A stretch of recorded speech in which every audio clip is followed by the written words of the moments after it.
पुण्य की आस में आया हर कोई जिंदगी की सांस के लिए भागता नजर आया। पुण्य की आस में आया हर कोई जिंदगी की सांस के लिए भागता नजर आया।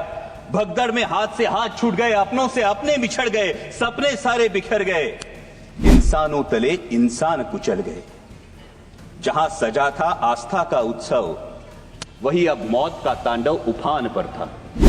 जहां सजा था आस्था का उत्सव, वही अब मौत का तांडव उफान पर था। लेकिन प्रशासन लाशों से ज्यादा अपनी नाकामी और विफलता को ढकने में तत्पर था। कितने खोए, कितने मरे, कितने लापता, कितने खोए, कितने मरे, कितने लापता। लोगों के साथ सरकारी आंकड़ा भी गायब था। शासन प्रशासन के धन्यवाद प्रस्ताव में बोलने के लिए मैं अपनी पार्टी राष्ट्रवादी कांग्रेस शरद चंद्र पवार पार्टी की तरफ से खड़ा हूं।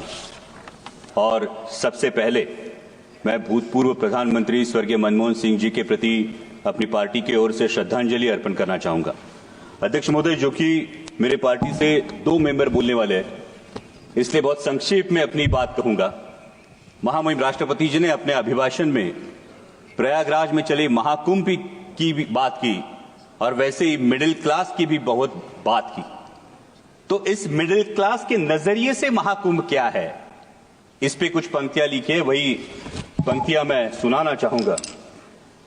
आजकल खुद के हिंदू होने पर मैं कुछ ज्यादा ही गौरवान्वित महसूस कर रहा था। आजकल मेरे हिंदू होने पर मैं कुछ ज्यादा ही गौरवान्वित महसूस कर रहा था। हालांकि मेरे हिंदू होने में मेरा खुद का योगदान कुछ भी नहीं था, लेकिन सनातन की समृद्ध परंपराओं में मेरा अटूट विश्वास है। सनातन की समृद्ध परंपराओं में मेरा अटूट विश्वास है। वैसे भी देश प्रेमी कहलवाने के लिए हिंदुत्व का प्रदर्शन हो, यह आज का राजनीतिक माहौल है। सनातन के विराट वैश्विक अनुभव के साथ पाप धोने का अनोखा अवसर था। महाकुंभ में सनातन के विराट वैश्विक अनुभव के साथ पाप धोने का अनोखा अवसर था। इसीलिए लाखों श्रद्धालुओं की तरह मैं भी उस दिन प्रयागराज महाकुंभ में था। दिल्ली से आती जमुना में चुनावी जुमलों का प्रभाव था। दिल्ली से आती जमुना में चुनावी जुमलों का प्रभाव था। बिहार जाने वाली धारा में बजट का कुछ ज्यादा ही बहाव था। लेकिन लुप्त रही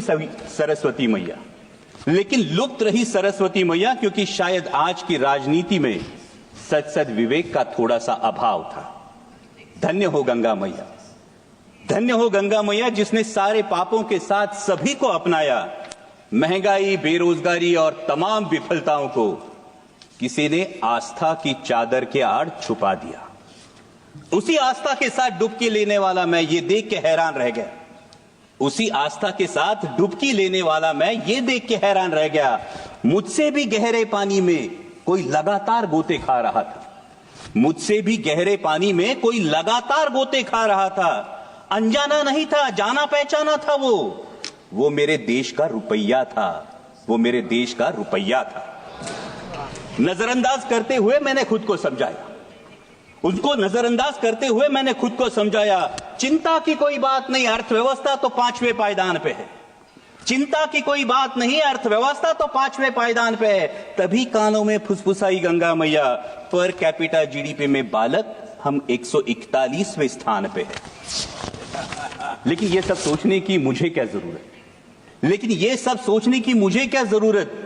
मैं तो एक साधारण सा मिडिल क्लास हूं, जो बजट में टैक्स रिबेट देखकर खुश होता हूं, लेकिन रोजमर्रा की चीजों पर 5 से 18% जीएसटी भरता हूं। चप्पल, कपड़े, खाना, साबुन, खाद, यहां तक कि कफन। चप्पल, साबुन, कपड़े, खाद, यहां तक कि कफन। शर्म आनी चाहिए। यहां तक कि कफन, कोई भी चीज नहीं छूटी है।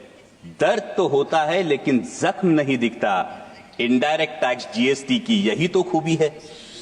वैसे हेल्थ और एजुकेशन सेस भी मुझसे ही वसूला जाता है। लेकिन पढ़ाई के लिए प्राइवेट स्कूल और इलाज के लिए प्राइवेट अस्पताल में भर्ती होना पड़ता है। खुद की गाड़ी पर जीएसटी और रोड टैक्स भी भरता हूं। लेकिन गड्ढे, टोल और पेट्रोल सेस से कहां राहत पाता हूं। महंगाई तो बढ़ती है लगातार, तुलना में सैलरी नहीं बढ़ती। महंगाई तो बढ़ती है लगातार, तुलना में सैलरी नहीं बढ़ती, लेकिन कहां शिकायत कर पाता हूं। लोकल ट्रेनों में लटकता हूं, ट्रैफिक जाम में फंसता हूं, मानो प्रीमियम और ईएमआई चुकाने के लिए मैं जीता हूं। ईएमआई से याद आया, पिछली बार चुका नहीं पाया तो बैंक मेरे दरवाजे पर आया था।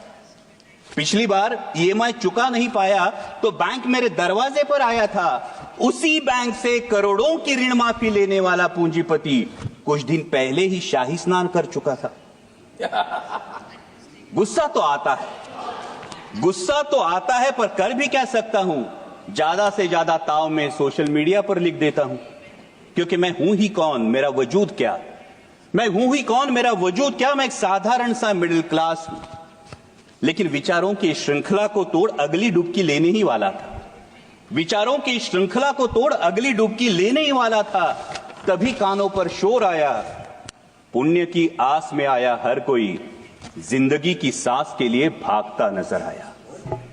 पुण्य की आस में आया हर कोई, जिंदगी की सांस के लिए भागता नजर आया। भगदड़ में हाथ से हाथ छूट गए, अपनों से अपने बिछड़ गए, सपने सारे बिखर गए, इंसानों तले इंसान कुचल गए। जहां सजा था आस्था का उत्सव, वही अब मौत का तांडव उफान पर था। जहां सजा था आस्था का उत्सव, वही अब मौत का तांडव उफान पर था। लेकिन प्रशासन लाशों से ज्यादा अपनी नाकामी और विफलता को ढकने में तत्पर था।